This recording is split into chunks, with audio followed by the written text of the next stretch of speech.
broadcast first. Sponsored by Natex Heating, Cooling, and Plumbing. Beautiful sunset out there tonight. That is in Mattoon on our Roofing Dugout at Casey Summers camera. Great evening. Wow, what a day. It was warm, wasn't it? Yeah, those temperatures made it to the mid-80s. Now we're back down to the 70s in Champaign, but still holding on to 81 in Effingham and in Springfield. A little bit of a breeze out there as well. It was a little windier earlier today. Now those winds beginning to calm down. It's going to be a beautiful night. Temperature still 61 at 9 p.m. It will cool off a little bit more, eventually down into the upper 40s in a few spots. But those 80s we had today, I've got another opportunity for that in the 7-day forecast. I'll share that with you when we come back. WCIA3 News starts right now. Now from WCIA3 News. And it looked as though the brick was pulling away from the building a little bit. Several classrooms have been evacuated. What school is concerned about its gym and whether it's structurally sound.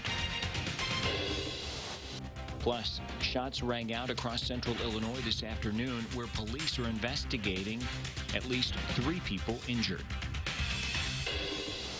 Makes me feel proud, too, to be part of it. And sometimes things just don't go as planned. Well, that inspired some angels among us to make it work. You're watching your local news leader. This is WCIA3 News at 6.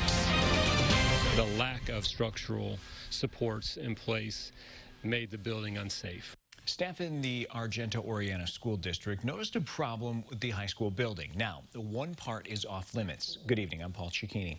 Kimmler Gymnasium is closed. The principal of the high school says this has impacted practice for sports. WCIA3's Jamie Mays is live in the newsroom tonight. So, Jamie, was the gym the only thing impacted?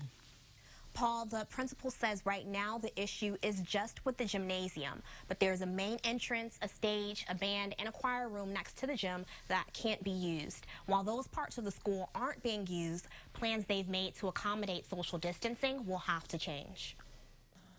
Kimmler Gymnasium was built about 70 years ago. It's a lovely building. It's very unique. It's a centerpiece to our community, quite honestly. But for now, it will have to close. There are structural supports, tension bars in place connecting the north and south walls, and those were not installed correctly. And so they're not doing their job. Principal Sean German says he noticed there might be something wrong over the summer. They had some work done on the roof and saw gaps that had started forming along the window frames on the south side of the gymnasium. It looked as though the brick was pulling away from the building a little bit. They contacted a structural engineer, and after lots of research, they found the problem. The lack of structural supports in place made the building unsafe. There's a newer gym that's still in good shape.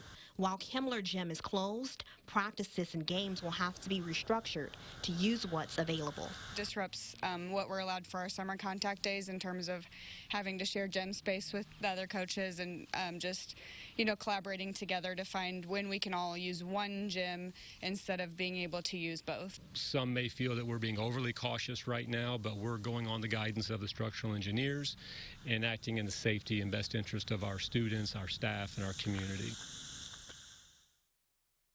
They're still waiting to find out if it can be fixed, when it can be fixed, and the cost of repairs to make the building safe. Live in the newsroom, Jamie Mays, WCIA3, your local news leader. The cost, of course, is a big concern, but keeping it safe is the biggest. Jamie, thanks. In other news, COVID-19 cases are spiking in Vermilion County. 139 cases have been confirmed since Monday. The Public Health Department says these cases are not coming from a single outbreak. They believe the virus is spreading throughout homes from family gatherings. The positivity rate has reached 10% and is higher than the rest of Region 6.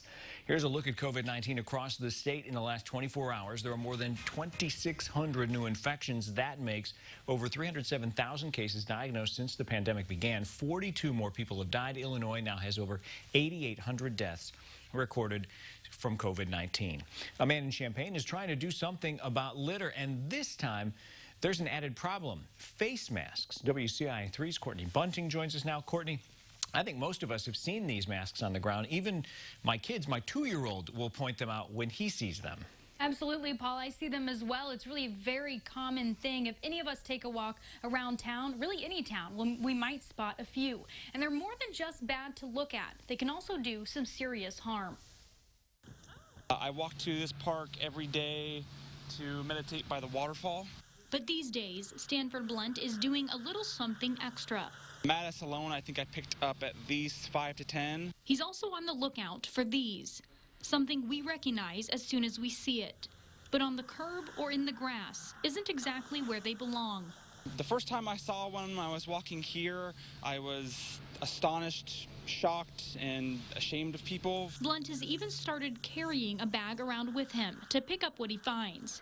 And while he's recently frustrated with finding masks, he says the problem is much bigger. There's also trash around here every day, too, that like beer bottles that get thrown in there. There's trash bags that get thrown in there, and they can really endanger the crows, the green herons that come around here, the fish that can eat it, the dogs that walk through here that can get entangled in their intestines if they eat it. Veterinarians at the U of I say that's a serious threat. Face masks definitely have a huge potential, if swallowed, eaten by dogs, cats, other pets, to cause an obstruction, and that can be life-threatening. That's basically what happens when your body can't digest something. That can cause serious pain or even lead to a burst intestine, whether it's to keep our public spaces looking their best or for saving wildlife. Blunt says in this case, it's as simple as finding the nearest trash can. We don't want to destroy this plant. There's no backup. There's no plant B. So we got to do what we can to protect it. So 2 important things to remember. When you're done using your mask, of course, make sure it's in a trash can, and a trash can where it won't just blow away. And if you can, get a reusable one. Paul? Pretty simple advice. Good advice. Courtney, thanks. President Trump tweeted last night he was ending negotiations over a new stimulus package until after the election. It's been months since an aid package was passed by Congress. All summer, the two parties took turns shooting down the other's proposals. Then late last night, the president tweeted he would sign a bill, among others, to send another round of stimulus checks, but only if each bill was a standalone. Congressman Rodney Davis was happy to see the president backtrack, but was surprised by the original call. And we'd have to do more.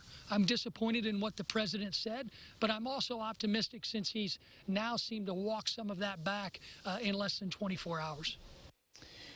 Illinois Comptroller Susana Mendoza painted a bleak picture for the state if the second stimulus package isn't passed. She said in a statement that by trying to stop negotiations, the president was, quote, officially holding the American people hostage. Decatur police are investigating after 2 people were shot. Happened just after noon near Eastwood and South Calhoun Streets. Police say the 2 people hit are expected to survive. No one is in custody. A 16-year-old was shot several times in Urbana this afternoon. Happened around 2:30 on West Beardsley and Carver Drive. Police say the victim was walking on Beardsley when he was approached by someone in a black ski mask. The suspect began shooting with a handgun. The victim was hit 5 times in the legs and once in the upper left arm. The injuries are serious, but he is expected to be okay. No arrests have been made, but police are looking for this car. If you take a look at your screen, the shooter got into the silver or gray sedan shortly after pulling the trigger. If you have any information, you are asked to call Urbana Police. Here's an update now. A U of I student is facing charges for defacing property in August. Police say 29-year-old Joshua Gray used spray paint to write messages on a sidewalk near the alma mater. Happened August 14th when there was a demonstration at Green and Wright. The Champaign County Anti-Racist Coalition organized that protest you see right there. The pandemic put an end to any hopes of a homecoming, but it's actually helping some in need. Plus this. It's a very, very generous community and a community in need. Teamwork planted the seeds for the town's garden. How these angels among us are now feeding people in our town, Watseka.